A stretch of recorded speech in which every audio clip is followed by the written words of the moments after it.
that time, I had just finished a film for BBC called Paradiso, and I was looking for new ideas. And a friend of mine says, you have to go to this place, because if you do, you will fall in love and you will desire to portray it. And you know, Italian exaggerates all the time. I thought she was exaggerating, but actually she wasn't. Because when I went there the first time, I literally fell in love. Because it's a suspended place.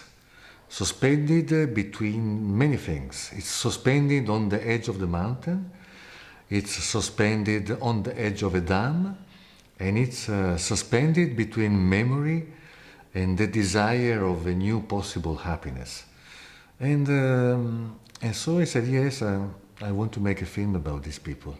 There are lots of layers and symbols, as you saw, and questions. And one of these questions is not the usual question that you get at school, what is art? But the question that is raised is, what is art for? And for whom is art meant to be? Personally, I believe that you cannot walk on a scar pretending that it's yours. Especially such a big scar as the one that happened in Erto. When I was filming them, as I said last night, I couldn't have done this film without having the whole village with me. So maybe it's not a film on Erto, it's a film with Erto. And they allowed me to do everything without questioning, because we created a territory which is vital to me, which is trust. They had to trust me and I had to trust them. So we are at the same level.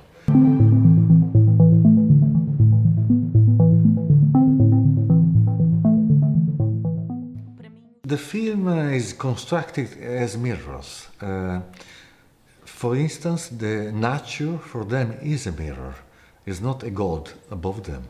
So in the film I wanted to create this symbolic mirror. But there is one real mirror in the film, where the villagers go and check who they are. You know, sometimes you tend to forget who you are, especially when you are, when you have been walking for a long time in sorrow, in pain. You know, in films, you show films, but there are also layers that are invisible, but you feel it. And that's exactly what happens in this place.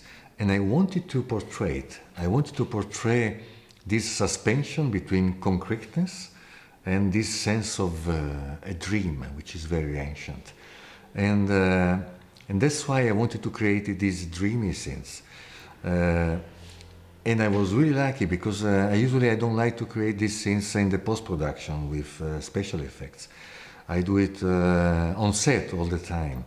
And I'm very thankful, because in this film, but also in the previous ones, I had fabulous collaborators. And the director of photography is Norwegian Oddgeir Sæther, who has been the director of photography of David Lynch in Inland Empire. And I've been working with him in many projects, but he is very, very good in clicking into my craziness. And he's a master of light, as you saw in the film. He's a master in creating a fairy tale using lights. And also the music and the sound. We worked a lot on the sound. I wanted to create this note coming from the lake, but this note was supposed to become a melody, a liberating melody for the village. And the composer, Andrea Gatti, has been great.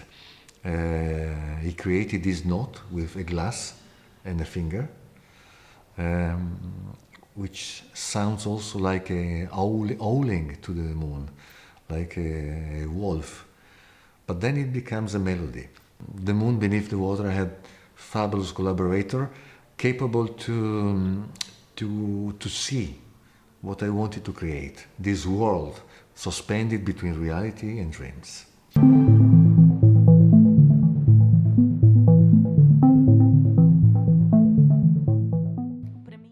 here as a member of the jury 3 years ago, and previously with another film. But the feeling I had from the first moment, and I do attend many festivals, as many of the guests, is that here it's not only about films. There is a degree that makes all like trees in this little forest that creates oxygen. And in this case, it creates humanity.